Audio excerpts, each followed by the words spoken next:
Alright, hello everyone, and welcome back to another part of Donkey Kong Country Tropical Freeze. In the last episode, we started off World 4, and in this episode, we're going to be continuing on next with Irate 8, and I am once again joined by my friend Calamity. What's up, guys? Calamity in the house! Alright, so let's head on into Irate 8. And as you can probably guess from this level, there's going to be, something with 8 appendages that we're going to be interacting with. So, you want to give us some octopi facts while we're waiting?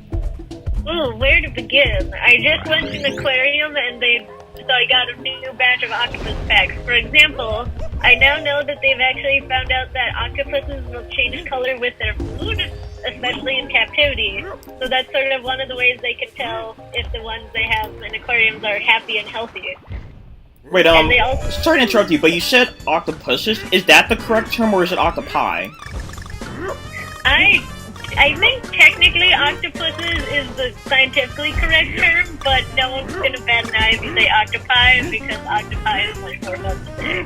Okay, I was just curious, because like you're much more of an authority than me. Yeah, I still say octopi sometimes for fun. Oh, you just dropped in a hole. Well, that's another puzzle piece to go back for. But, sorry to scream like a little girl right there, as you were saying. No problem. Let's see. So, yeah, so they actually started to figure out what all the different colors mean. For example, I believe it is like pulsating purple is actually the color of thinking. Like, this is actually, they figured this out when they give them tough challenges. So they actually know the color of an octopus, like they know like an octopus is thinking space. Oh, interesting. Right quickly, these mines right here, they're proximity mines, so if you get too close to them, they'll, blow up, and then shrapnel will spread in 4 directions. Ooh. Nasty. So you say that they're like a pulsating purple when they're thinking? Correct, yeah. So they figured this out because they, you know, like when they're hungry or they're feeding, and then they gave it like a puzzle, because generally in news and stuff, they'll have the octopus earn their food and keep them stimulated. They'll have them do challenges, like maybe like a child-proof jar, or just some sort of puzzle to actually get their food, so that if you give it something new that it hasn't seen before, it'll pulsate purple as it tries to figure out how to open it up. Oh, interesting. What color is their blood? Octopuses, I think they still have just normal red blood. They aren't one of the few exceptions I know on blood color. Okay, because I was wondering if, like that purple pulsatingness had something to do with, like, maybe more blood going to their head or something? I don't know. Oh, I can explain that. So octopuses and pretty much all of the organisms underwater that change color, they all do something with their, chromophores, which are just color cells, and so basically they will contract and expand them to sort of change their pigment. So that's how all color shifting in the deep works. Okay, well, we're gonna come right here, and we meet, I think he has an official name, but I don't know it actually. So basically, throughout the level, parts of the level, he's gonna be chasing you in a chase sequence, basically. And what you want to do is keep ahead, don't worry, I'll remember to go right. You want to make sure you keep ahead of them, but you need to go right here to get a puzzle piece, pretty sneaky one as well. But as you can see, there is a black ink that's also chasing you. You want to keep ahead of that, because if you get caught too far into it, it's an instant game over. Or not game over, but you lose a life. I see. And it's definitely a pretty good challenge, because he keeps up with you pretty well. But you want to be careful here and time it just right to get the O. And there we go, checkpoint. But sorry to have to cut you off for that right there. No worries. So you said they have to contract their special chromatin or chromoform organ, right? You said? Yeah, the I believe they're let's see.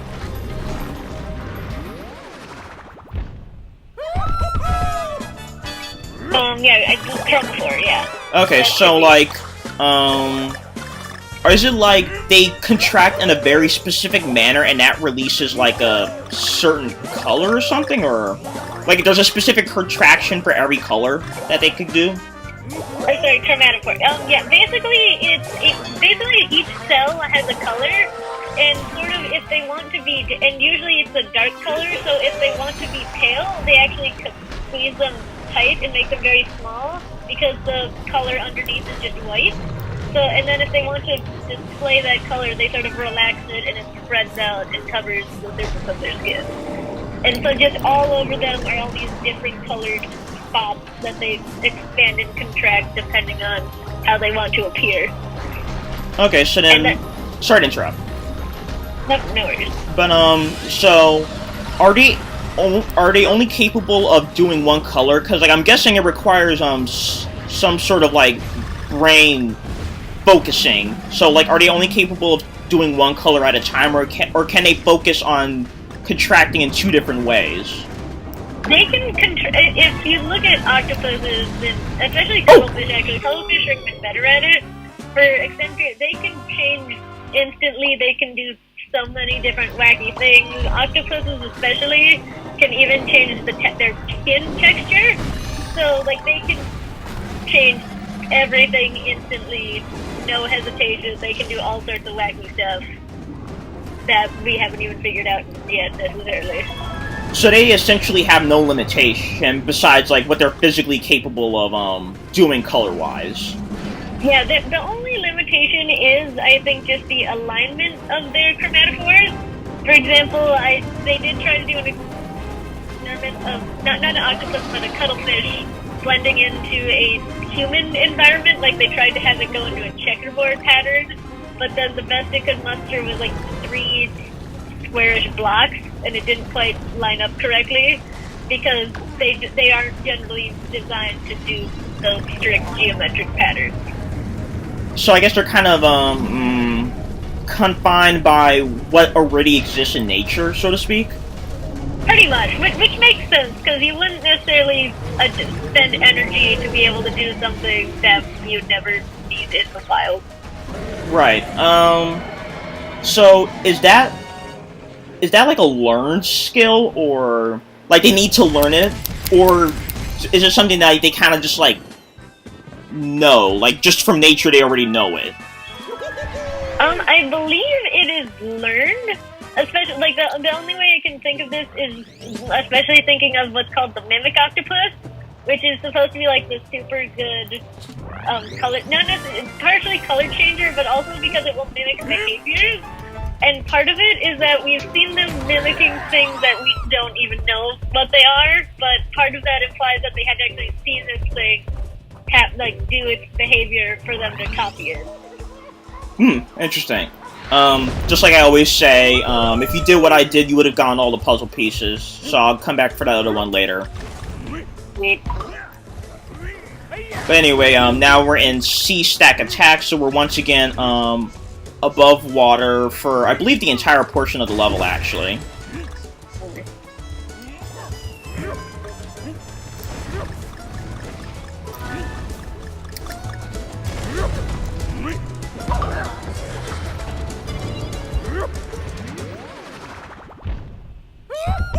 So anything else interesting about octopi? Not too much, other than, let's see. So they have the beak, which, you know, interesting to know what their mouth actually looks like. Like a bird beak down there. Right. Cuttlefish also have beaks, right? Yeah, cuttlefish, squid, all of the cephalopods have beaks. Okay, so that's like a one key feature of the family. Correct. Well, actually, okay, that might not be true. I'm not sure if nautiluses... Yeah, nautiluses are cephalopods. Okay, nautiluses don't have beaks as far as I know. There's a chance they have beaks, but pretty much all of them should have beaks. Well, nautilus, they're extinct, right? No, those are totally alive. Really? I thought they were, extinct. Nope. They were alive in ancient times. I believe they're one of the few living fossil species. Oh, fossil species, that's what I was thinking of. Like, the naming, like, it's kind of a misnomer name, sort of. Because, you know, it's like, there's a lot of things that are, like, fossils nowadays, but are still alive today as well. Yeah. Actually, sorry to interrupt, but, you're also a fan of Pokemon, so, but, we haven't had a Nautilus Pokemon, right? yeah, as far as I know, we haven't had. We should though. Nautilus would make a sweet Pokemon. Okay, well then question, so you know Ammonite, the Pokemon? Oh wait, shoot, no. Actually, that would be pretty much enough. I forgot about that one. Is that, are Ammonites Nautilus though? Because like I know they're also like real, or were real. I can only assume so because it might not be directly off of the Nautilus. It might be out of based off of a very similar relative. But I can only assume that it is heavily based on a Nautilus because they both have a spiral shell and tentacles coming out of it, and both have kind of those large, adorable eyes. Actually, so. Pretty darn close. Well, then at the same time, so you think it's probably like Ammonite is like a hybrid, sort of, so to speak? Yeah, I mean, because there are other fossils that are.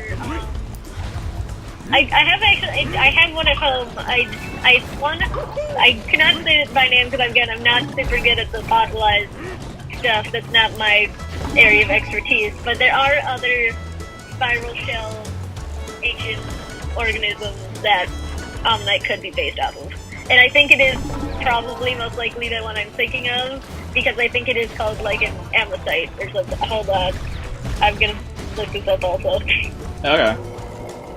But you see, I was thinking, like you said, like you mentioned about like how it may be like, I guess kind of a mix, because if I recall correctly, I think, you correct me if I'm wrong, but doesn't Almondstar have like a beak on it?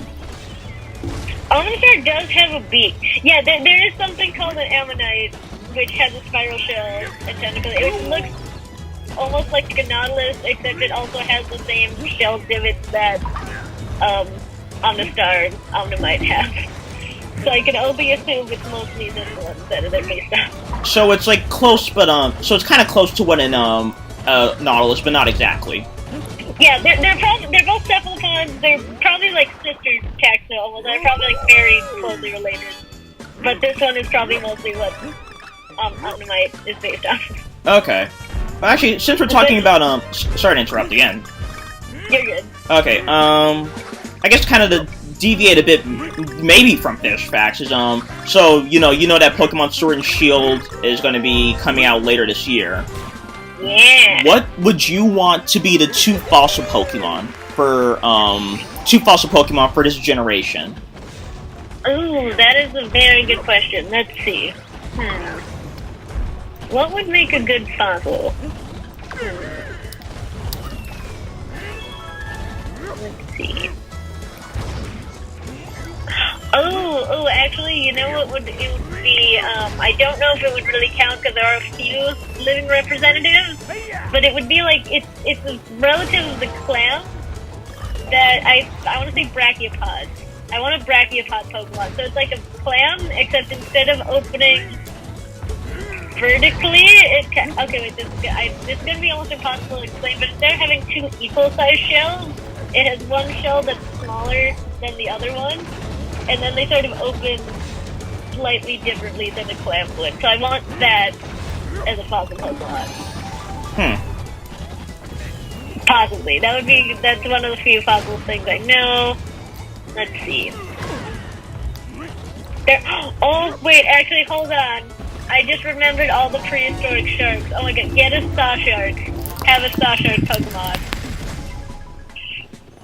Actually, that would be kind of terrifying, but make a Saw Shark Pokemon. Wait, sorry to interrupt you, but, did I fail a bonus stage? Not that I saw. Then I forgot a puzzle piece. Uh-oh. Let me see. Well, I mean, you guys will see it, later on, but, yeah. Actually, which one did I forget?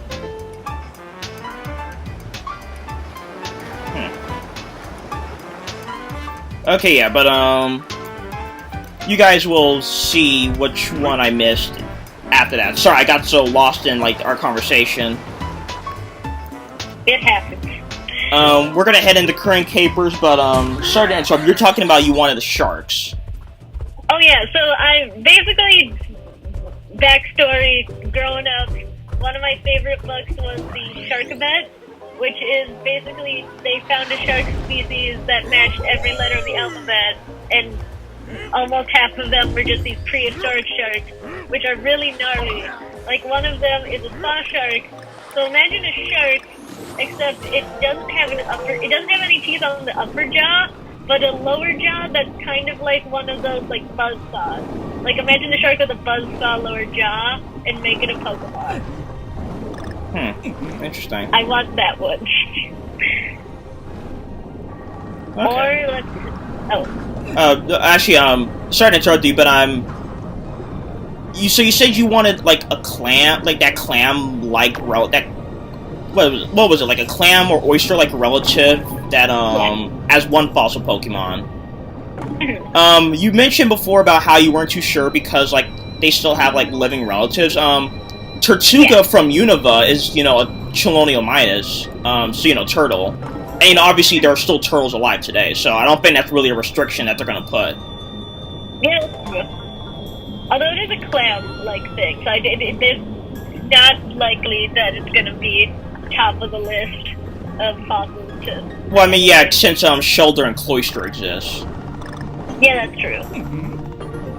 And the Binnacle, or whatever that one was called. Oh, yeah. Oh, yeah, Binacle. Binacle. Yeah, actually, I literally just remembered that. Wait, what? So then, oh yeah, what is Binacle based off of then? He's totally a barnacle. Oh, seriously, that's it? Yeah, I think he's supposed to be just the acorn barnacle. Oh, because, like, you know, it has, like, hands and all that. I mean, maybe that's just design reasons, but, like, still. He actually might be... Oh, actually, no, he's not an acorn. He's a gooseneck barnacle. He's based off of the... If he was colored red, he would be almost the exact copy of the deep sea barnacle, which lives on, like, the sulfur vents. And they do, like, a really interesting chemical conversion. They make sulfur, they take sulfur and make oxygen. But they have that very long form, and they look like they have little grabby hands at the top. Is like their feeding part. So that's actually a really spot on Pokemonification of a living organism. Oh, okay. For right here, for this puzzle piece, you need to have either Cranky or Dixie. Diddy can't get you up enough. So just keep that in mind when you hit that partner barrel right there. But, let's see. We don't have a shark Pokemon yet. Oh, no, we have Sharpedo. We have Sharpedo, but I mean, I don't know how... Is that really, would you say, the best shark representation, though? It's kind of a weird shark, because it literally looks like... It doesn't have a... Sharpedo doesn't have a tail, actually. It's just the front end of a shark. Sharpedo is literally the front half of a shark. Correct. As a Pokemon. Which is kind of a scary image to think about, because you just cut an entire shark in half, and that's what you put in your Pokemon. Because then I was just thinking, like, if we had another fossil well, we obviously gonna have another fossil Pokemon, but, like, then I was thinking, what if we had, basically a Pokemon, a 5, I like that word you use, actually, whatever you said. Pokemonification. Yeah, Pokemonification of, Megalodons. Yes, that would be sweet. But, like, imagine it, though, because, you know, we have, like, Wailord, and imagine if they actually had a fossil Pokemon, like, based on a Megalodon, and it was, like, actually bigger than Wailord. Yeah, it could eat Wailord. I mean, that's a creepy thought, but, yeah, that's my point, though. Yeah, that would be really awesome. Or, let's see, what are some other ones that would be really cool? It's not the Frill Shark, because the Frill Shark is alive, but it's another fossil shark that's sort of like, it's sort of like a porcupine in snaky eel shark form, so it's just this long eel-like body with spikes running down the entire backside, and it's a shark. Interesting. I want that to come back to life. Okay. And that's kind of the full extent of my... Or flying sharks, because that did exist. They were like winged shark relatives, which I kind of want also. That would be really cool. Mm-hmm. And that, I think, is the full extent of my fossilized shark knowledge. I mean... Pretty much. Hey, that's way more than I have, so...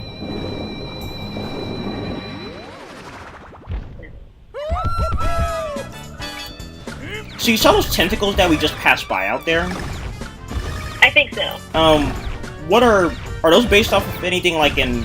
I mean, I don't know what they're based off, but like, is there anything kind of like that, like long tentacle, like stinging, like not sea urchins, but or not sea, I mean, not like sea anemones, but like this like individual thing right here. Oh, well, I mean, actually, they are kind of they could be either sea anemones or jellyfish, because that entire phylum, their character, the like defining character is stinging cells, like stinging tentacles. That is their calling card. Mm-hmm. And so, and I mean, not all of them are stinging. Like, some of them are actually just sticky. Like, they're just, like, little sticky ropes that shoot out of their cells, depending on how deadly they are. But that's like, the Nigerian calling card right there. Oh, random question. Do any of them, can they shoot their stingers out, like a taser gun almost?